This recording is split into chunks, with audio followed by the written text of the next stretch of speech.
Karena pukulan itu, karir Prichard Colon berakhir dan dia mengalami koma selama 221 hari dan akhirnya mengalami kelumpuhan total.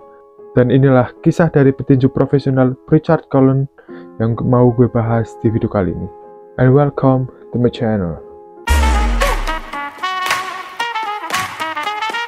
Hai guys, and welcome to my channel. Dan gue ucapin terima kasih buat kalian yang udah klik video ini.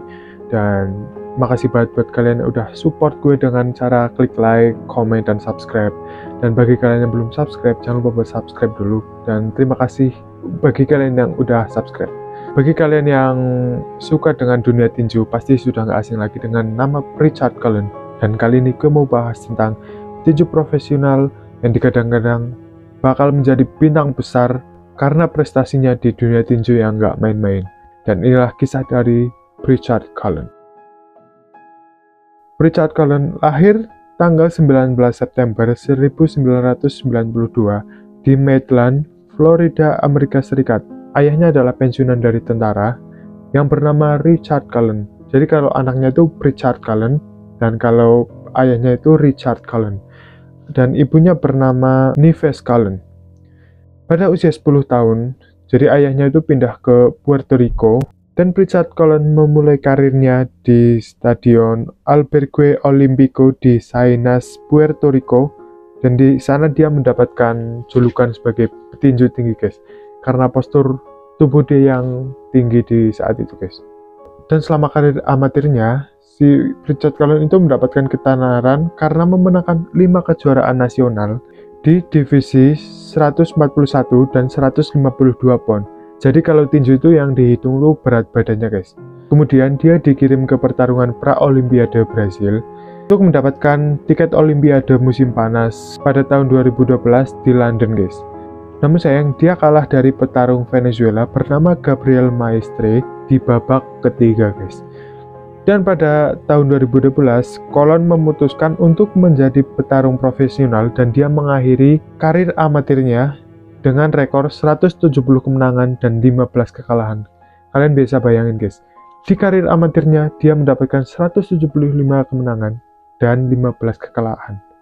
Jadi, kalian bisa nilai sendiri kalau skill dari Prichard Colon ini bukan main-main, guys. Tanggal 23 Februari 2013, Prichard Colon melakukan debutnya dengan menentang petinju bernama Xavier Lasalle di Catano, Puerto Rico, guys.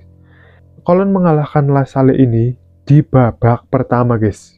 Dan selama tahun 2013, Colon bertarung sebanyak 5 kali, dan pada tahun 2014 dia bertarung sebanyak 7 kali, dan dia memenangkan semua pertarungan itu secara beruntun, guys. Jadi, wah, kalian bisa bayangin, dia memenangkan semua pertarungan yang ada di tahun 2013 dan tahun 2014, guys. Dan yang paling menonjol terjadi pada tanggal 9 September 2015 ketika dia bertarung melawan Vivian Harris. Ya, jadi Vivian Harris itu lebih profesional dari si Prichard Colon karena ya mungkin karirnya itu lebih dulu dan sudah sering bertarung daripada si Prichard Colon ini. Dan pertarungan ini diadakan di Ricoh Coliseum di Toronto dan diakhiri Colon di ronde keempat, guys. Jadi Colon melakukan KO kepada si Vivian Harris ini di ronde keempat, guys. Dan media pun akhirnya mengakui kalau si Prichard Colon itu skillnya nggak main-main, guys. Dan dia digadang-gadang bakal menjadi bintang yang besar banget di dunia tinju, guys. Dan tepat setelah 1 bulan pertandingannya dengan Vivian Harris, yaitu pada tanggal 17 Oktober 2015, dan inilah hari yang menjadi mimpi buruk dari sang petinju profesional Prichard Colon, guys. Si Prichard Colon itu dijadwalkan bertanding melawan Terrell Williams di Eagle Bank Arena di Fairfax, Virginia, Amerika Serikat. Dan inilah hari yang tidak akan bisa dilupakan oleh si Prichard Colon ini, guys. Si Colon dan Williams bertarung selama 9 ronde. Dalam 5 ronde pertama, si Colon itu kelihatan lebih unggul dari si Terrell Williams ini, guys. Dan di sepanjang pertandingan, Williams ini berulang kali memukul bagian belakang kepala si Prichard Colon ini.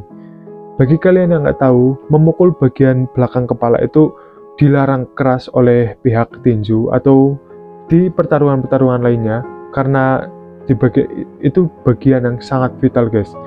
Tapi anehnya setelah si Cullen ini dipukul belakang kepalanya berkali-kali oleh si Terrell Williams ini, wasitnya tuh nggak menghiraukan sampai si Cullen ini protes ke wasitnya, dan si wasitnya cuman bilang hati-hati ke si Cullen ini guys. Karena si Cullen tahu kalau dia tuh lagi dicurangi, dia itu bener-bener emosi guys.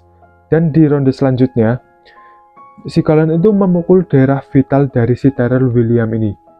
Dan anehnya si wasit itu langsung menghentikan pertarungan mereka dan mengurangi 2 poin dari Prichard Cullen karena telah melakukan pelanggaran tersebut guys. Dan pertandingan ini semakin di luar kendali karena Williams semakin brutal memukul bagian belakang kepala dari si Prichard Cullen ini. Dan akhirnya untuk pertama kali dalam karir si Prichard Cullen, dia terjatuh di pertandingan ini guys. Ya sebelumnya dia tuh belum pernah jatuh ataupun KO di pertandingan-pertandingan sebelumnya, dan ini adalah pertama kalinya dia terjatuh, dan itu pun karena dia dicurangi oleh wasitnya guys. Dan akhir dari karir si Prichard Cullen pun tiba. Jadi setelah pertandingan dia tuh mengeluh, dia tuh merasa pusing di bagian kepala, terus dia dibawa ke ruang ganti, dan di sana dia tuh muntah-muntah yang nggak terkendali guys. Jadi dia muntah banyak banget dan dia akhirnya mengalami pingsan. Akhirnya dia dibawa ke rumah sakit melalui ambulan guys. Dan kedua orang tua si Prichard Cullen ini akhirnya sadar kalau apa yang dialami dari anaknya itu bukan hal yang biasa guys. Karena setelah itu Prichard Cullen mengalami koma selama 221 hari.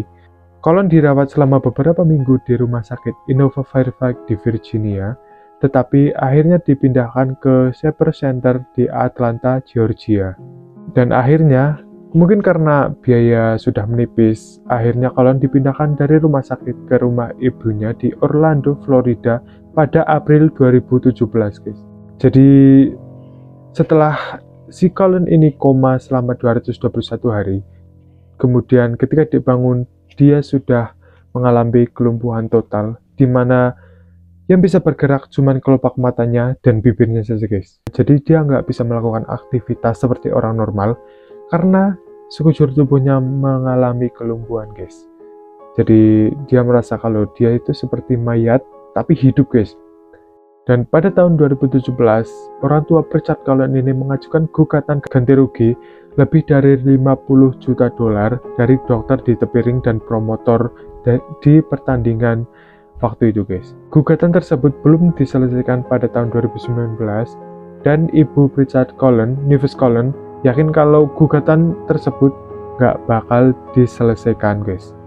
Dan itulah akhir dari kisah Prichard Cullen guys. Dan gimana tanggapan kalian dari kisah si Prichard Cullen ini? Kalau ada kesalahan atau kekurangan dalam cerita yang gue bawain, kalian bisa langsung saja komen di bawah. Dan kalian yang belum like, comment, dan subscribe, jangan lupa buat subscribe channel gue. Dan terima kasih buat kalian yang udah nonton video ini. Dan gue bakal kasih video-video yang menarik lainnya ke kalian. Dan thank you guys.